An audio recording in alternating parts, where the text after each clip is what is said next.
It is your boy, KQKC Boxing, throwing down on another video this morning.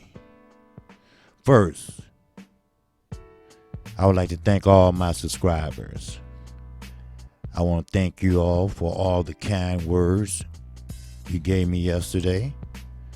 When my procedure come up, you definitely will be the second or third to know.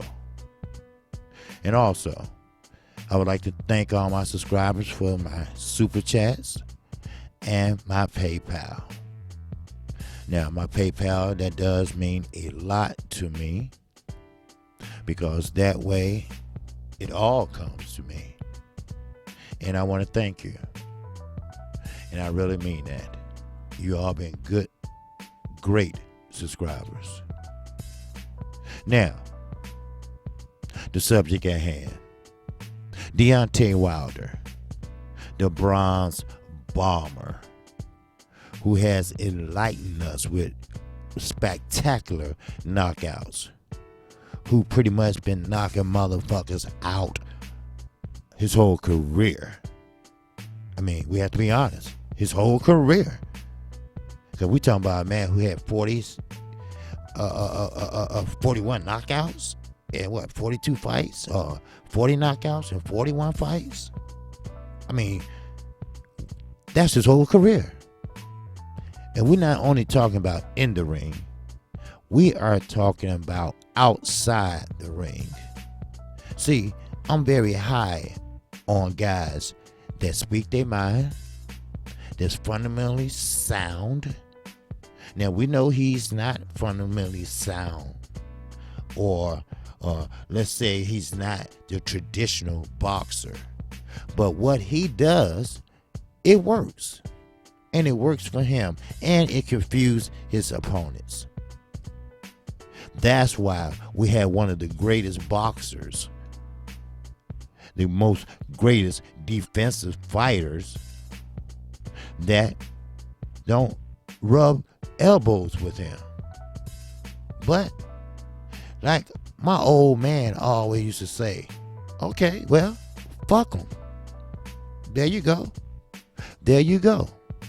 You do you, I do me. You stay in your lane, I stay in mine. And I'm going to tell you, Deontay Wilder lane is looking mighty, mighty fucking good. Now, let me move on to this point. We had some great fighters. Great heavyweights came up in the days. Evander Holyfield, Muhammad Ali. I mean, Sonny Liston, George Frey. I mean, we had them all. Foreman. We had them all. And yes, Deontay Wilder is in that conversation.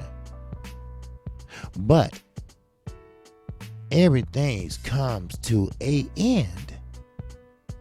And it's smart when a boxer knows when his end is near, or when his end is coming. Yes, Muhammad Ali could have finished on top, but he went back and had ended up finishing not where he's supposed to be. But he still was a young man at 39. Now, the similarities of him and Muhammad Ali is astounding. And I respect that. He's a people person, Muhammad Ali. Deontay Wilder is a people's person. Muhammad Ali will tell you like it is. He told the U.S. government where to fucking go. Deontay Wilder told not only Radio Raheem, old media, he will speak his mind also. That's why he said, hey, in 6 years flat, I will be through with boxing. Oh yes, we will miss him. That's no doubt about it. Some will be sad. Some might just be crying. But everything's come to an end. Always remember that. But they gave us Muhammad Ali.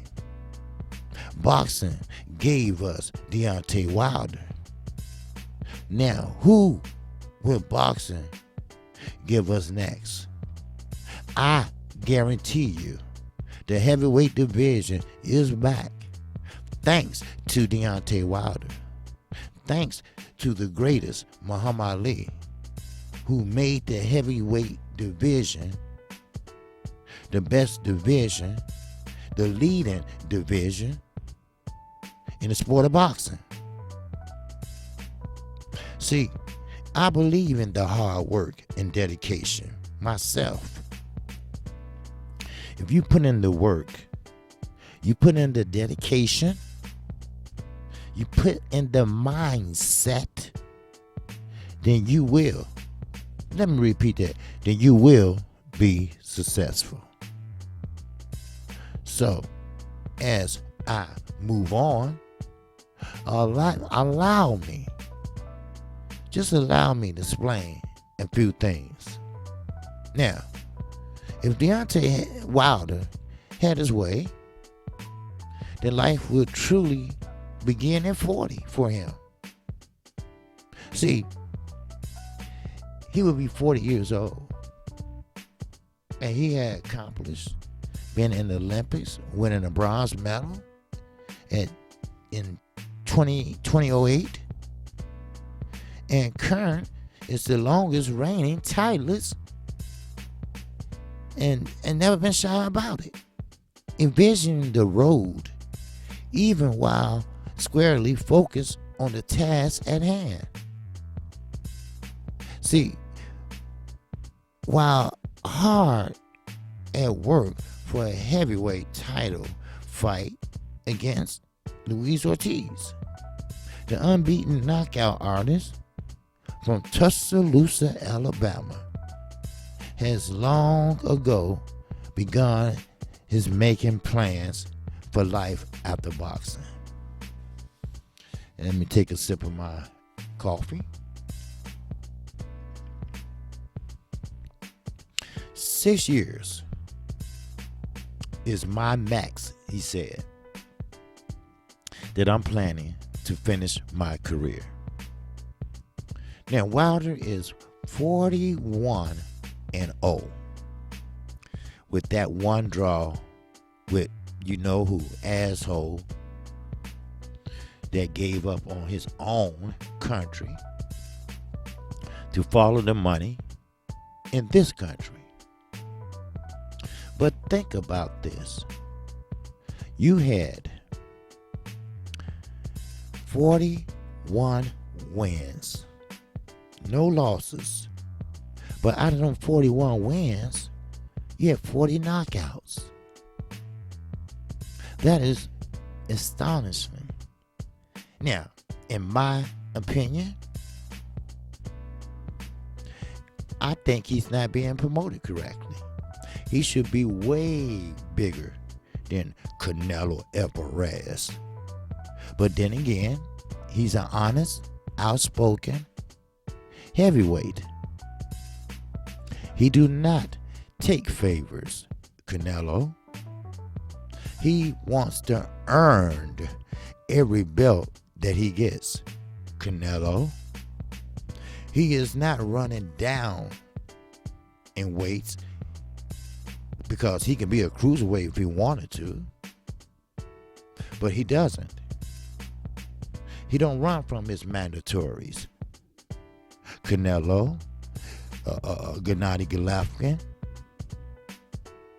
he stand there and he accept the challenge. The fight that's coming up with him and Ortiz, this is a voluntarily fight. This is not a mandatory. This is not a must-be fight. This is not a unification fight. This is just a regular fight with a man that rocked him before. Now, most fighters would say, no, no, no. If I don't have to fight him, I'm not going to fight him. But he will fight the boogeyman in the heavyweight division.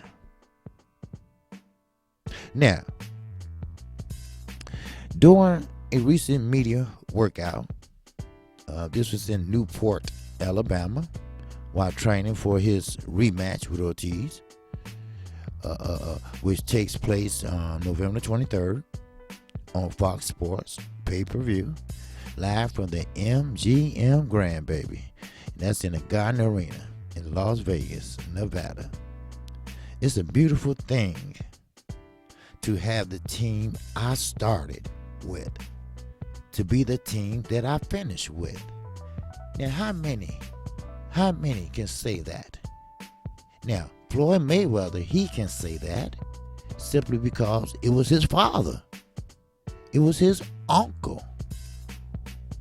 But these men are not related to Deontay Wilder. Mark Breland is not his brother, not his cousin. You see, JD's is not his uncle. JD is no relation, as you can see. But that's what separates him from the rest of the boxers, the fighting UK fighters. He is loyal. He is loyal to his team. He is loyal to his platform. He has been loyal to Showtime. He didn't even have a contract with Showtime. And he still turned down the zone deal to fight for Showtime. Yes, he will be fighting on Fox on November the 23rd. But sometimes you have to do what's best for you and your family. There's no bad blood. And I repeat, for those naysayers, for those haters, there's no bad blood between him and Steven Espinosa or Showtime or CBS. There's no bad blood. Matter of fact, I wouldn't be surprised if his next fight would be with Showtime. That's the beauty of fighting for PBC. That's the beauty for representing yourself. That's the beauty for not being contractual assigned to one man or one promoter. That's the beauty of it. You can fight anywhere.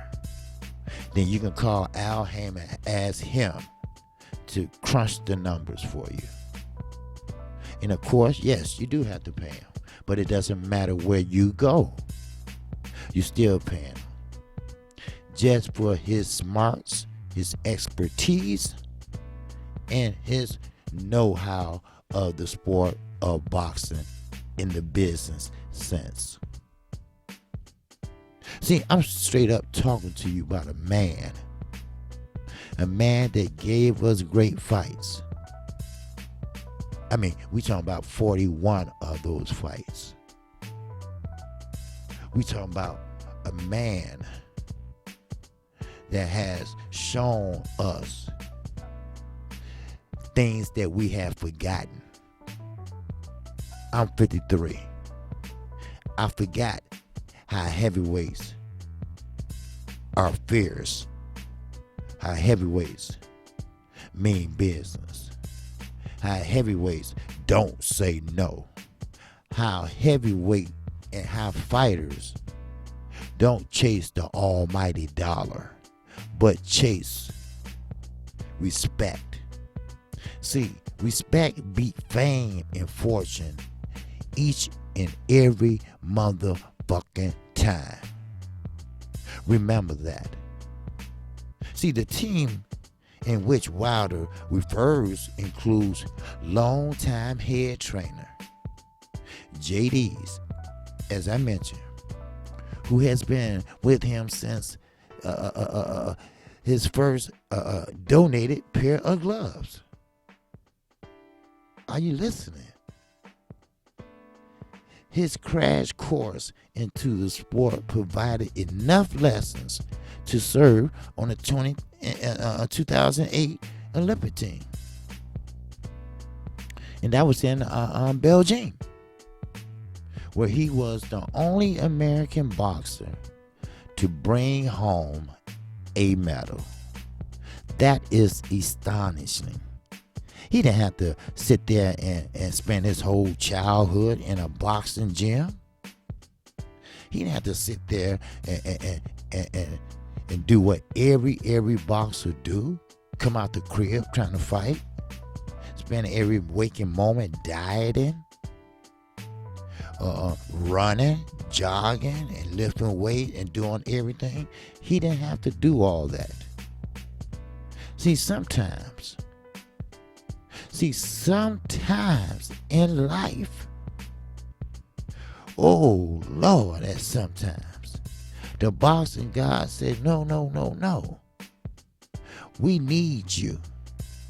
We need you to do the right thing and come on over on our side. See, the boxing gods know talent when they see it. Now, how they do it, I can't answer that. But sooner or later, you steered in that direction. For example, Mikey Garcia never planned to be a boxer. He just happened to go along for the ride with his brother Robert Garcia and friends to an amateur night of boxing. They asked him, or pretty much pushed him up to fight, and he fought. And he liked it. And he won. That's how the boxing gods work. Sometimes you don't choose boxing. It chooses you. And I have to say this. Deontay Wilder, thus far you have gave us the best fights the heavyweight division have seen in a long fucking time. And I'm quite sure my brothers in the LDBC will say thank you. Thank you, my brother. I'm quite sure my subscribers will say thank you. And we can't wait to see the grand finale. So, with this, that's all I have. I am KQ, KC Boxing. If you like the content of this video, feel free right now to subscribe to my channel and hit the icon bell. That way you get notified each and every time I do a video or a live stream. And also, if you like to support my channel, feel free to use the PayPal in the description box. It would be gladly appreciated. I'm really trying to make this channel grow. And I have to make changes in order to do that. And once again, I thank you. And don't forget, 12:30, Monday through Friday. Today, 12:30 Central Time. I come on right after Fanai International Boxing. Yes, he's my dude and he's in the LDBC. That's one thing about KQ, KC. I'm going to keep it fucking real. I'm going to tell you exactly how it is. So with that, that's all I have. So peace be unto you. And once again, one of my subscribers is in the hospital. And I just want to say, let's pray for Darth Vader and wish him a speedy recovery. And with that, I'm on to the next to the next one. May God bless you all.